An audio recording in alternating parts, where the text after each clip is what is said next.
Hello friends, the power of positive thinking series में आपका स्वागत है। आज हम इसके 12वें सोपान जब ऊर्जा घटने लगे तो इस हेल्थ फॉर्मूले को आजमाएं। उस कंपनी के सेल्समैन की समस्या का कारण सामने आ गया। इस व्यक्ति ने कई पाप किए थे और उन्हें ढकने के लिए उसने कई झूठ बोले थे। वह अब इस डर में जी रहा था कि उसका भांडा फूट जाएगा। कुल मिलाकर यह आंतरिक दुविधा का एक बहुत ही करुण उदाहरण था। यह मानसिक गंदगी से थोड़ा सा ही कम था। उसे बोलने के लिए तैयार करना जरा मुश्किल था, क्योंकि वह मूल रूप से एक भला व्यक्ति था और उसमें लज्जा का प्रबल भाव था। मैंने उससे बताया कि मैं उसकी चुप्पी को समझ सकता हूँ, परंतु इस ऑपरेशन को किए बिना काम नहीं चलेगा और यह तब तक नहीं किया जा सकता जब तक कि पूरी तरह से दिमाग को खाली ना कर दिया जाए। जब यह खत्म हो गया तो मैं उस अंदाज को कभी नहीं भूलूंगा जिसमें उसने प्रतिक्रिया की थी। अपने पैरों पर खड़े होकर वह ऊपर की तरफ तन गया। अपने पंजों के बल खड़े होकर उसने अपनी उंगलियां छत की तरफ बढ़ाई और एक गहरी सांस ली। उसने कहा, अब मुझे अच्छा लग रहा है। यह मुक्ति और राहत की एक नाटकीय अभिव्यक्ति थी। फिर मैंने सुझाव दिया कि वह प्रार्थना करे और ईश्वर से अपने अपराधों के लिए क्षमा मांगे, ताकि एक बार फिर ईश्वर उसके दिल में शांति और स्वच्छता भर दे। क्या आप यह कह रहे हैं कि मुझे जोर से प्रार्थना करना है?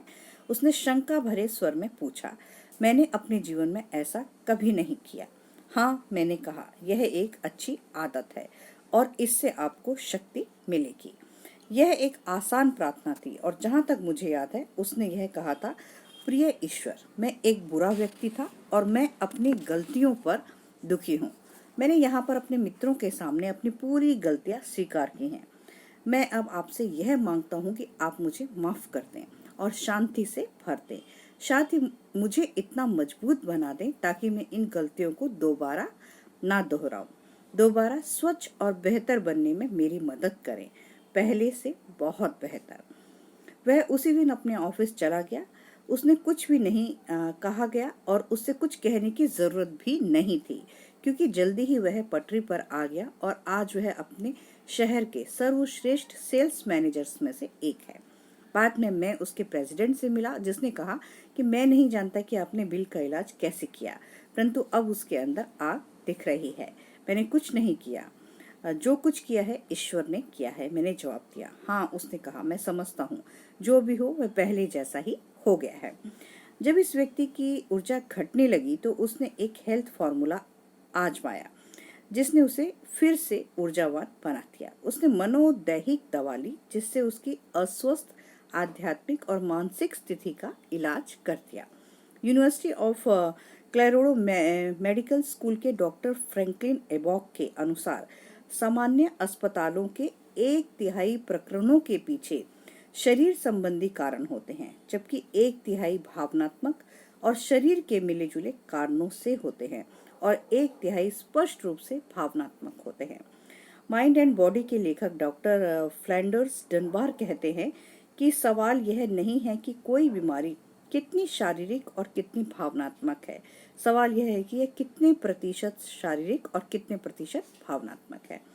हर विचारशील व्यक्ति जिसने इस विषय पर विचार किया है, उसे यह एहसास होगा कि डॉक्टर सही कहते हैं जब वे हमें बताते हैं कि नफरत, द्वेष, कपट, दुर्भावना, ईर्ष्या, प्रतिशोध ऐसे नजरिए हैं जिनसे हम अस्वस्थ होते हैं। जब आपको गुस्से का दौरा पड़े तो आपको अपने पेट की गहराई में डूबने की अनुभूति महसूस होगी, जिसे स्टमक सिकनेस कहा जाता है। भावनात्मक विस्फोटों के बाद शरीर में रासायनिक प्रक्रियाएं शुरू हो जाती हैं जिनसे बीमारी की भावनाएं उत्पन्न होती हैं। अगर यह कुछ समय तक लगातार चलती रहे तो शरीर की सामान्य स्थिति में निश्चित रूप से गिरावट आएगी। एक व्यक्ति के बारे में बात करते हुए जिसे हम दोनों जानते थे, एक डॉक्टर ने हमें बताया कि वह मरीज बदले की आग में जलकर मरा था। डॉक्टर को सचमुच ऐसा लग रहा था जैसे वह मरीज अपनी लंबी नफरत की वजह से मर गया था। उसने अपने शरीर का इतना नुकसान कर लिया था कि उसकी प्रतिरोधक शक्ति कम हो गई थी। डॉक्टर ने स्पष्ट किया, इसलिए जब शारीरिक बीमारी ने उस पर हमला किया तो उसमें इतनी शक्ति या स्टेमिना नहीं था कि वह हमें परास्त कर सके। उसने अपनी दुर्भावना की प्रबलता की वजह से खुद को शारीरिक रूप से कमजोर बना लिया था।